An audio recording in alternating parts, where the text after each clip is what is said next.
Hi, my name is Kayla from Amtronics Diagnostics. I'm an audiologist, and today we're going to be talking about central auditory processing.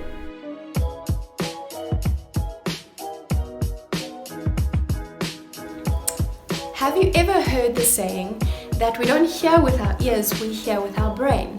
Well, this is absolutely true. You could have absolutely normal hearing in terms of your peripheral system, so the organ of hearing, but what the brain does with that sound is ineffective. So essentially, a child with auditory processing disorder, their brain and their ear don't coordinate accurately. So what happens is the sound that the ear is transferring to the brain is misinterpreted or not analyzed correctly, and so essentially what reaches the child's brain for perception is then incorrect. And this can very often come across as if the child is not hearing accurately, but it is not regarded as a hearing difficulty, it's regarded as a processing abnormality.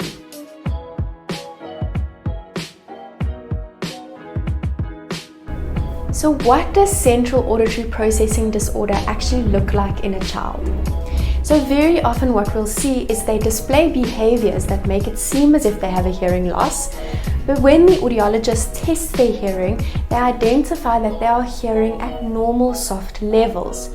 So it's not their hearing that's the problem, it's what they're doing with what they're hearing where the problem potentially lies. So some of the signs that we see in these children is a lot of distractibility in the classroom. We see inattention. We see that they really struggle to retain auditory information. So their auditory memory is is not as good as what it could or should be. We also see that these children may present with academic difficulties, specifically language-loaded activities. So things like spelling, literacy, reading, writing, and comprehensions. We might see that the child starts to struggle in those types of activities.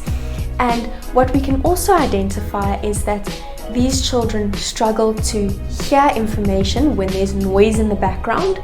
So if there's a bit of chatter in the classroom and the teacher's giving an instruction, the child will really struggle to retain the information and process it to know what essentially is required of them in the classroom. So these difficulties can also often display as the child being difficult or that there is behavioral problems, but it's not always necessarily the case, and the behavioral problems are very often secondary to the difficulties that the child is actually having processing the auditory information within the classroom.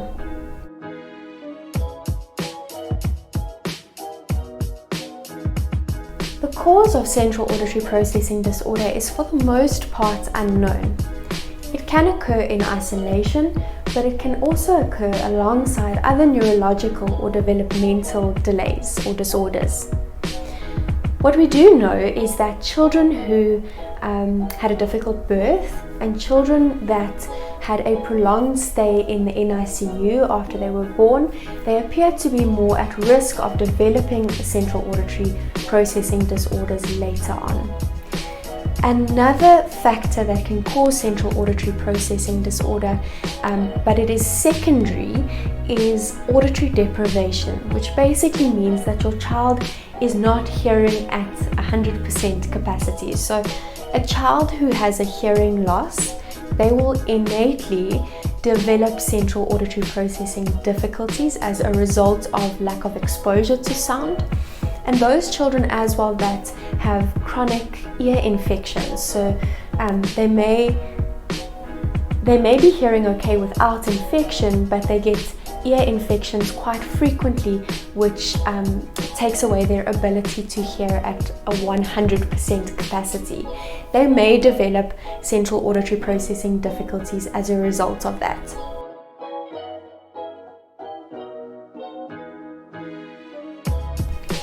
Central auditory processing is quite complex, and so it's really important that in order to make an accurate diagnosis, a team approach is used.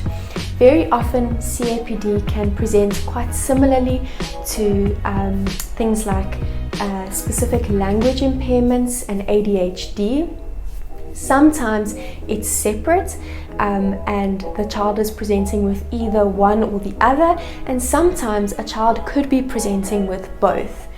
It's really important that we understand all the adding factors to the child's difficulties.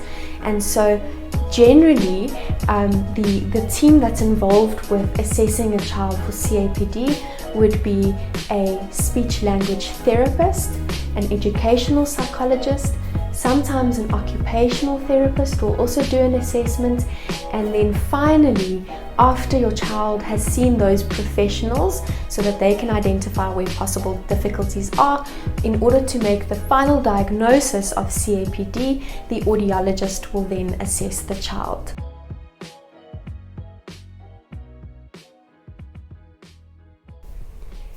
It's important that an auditory processing difficulty is picked up as soon as possible so that the problem doesn't persist. Generally, what will happen is the speech therapist and audiologist will work together to assist your child. The therapy will involve a lot of auditory tasks to enable your child to develop those auditory processes that they're struggling with. Additionally, the speech therapist and audiologist will provide the teacher, the parent, as well as the child, specific strategies which can be used to assist the child in being able to understand speech and auditory information. Another therapeutic technique that is very often used is something called FM systems. So what this is your child will wear two small devices in their ears, and their communication partner, whether that be the parent, the teacher, friends on the playground, they will wear something on their clothing or something around their neck called a streamer, and this streamer will stream their voice directly into your child's ears. So what this essentially helps with is it helps your child to focus on the communication that is important, because they really struggle to filter out unimportant sound like chatter in the background, which is so common in classrooms, and focus on important communication partners like the teacher giving an instruction. So it just minimizes or dampens that background noise so that your child can really focus on what they need to be focusing on.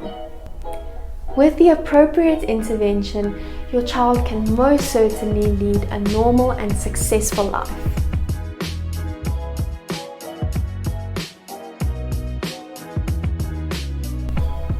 If you suspect that your child could be presenting with CAPD, then get in touch with your nearest speech therapist or audiologist, and I'm sure they will be very happy to guide you in the right direction and to get the process started.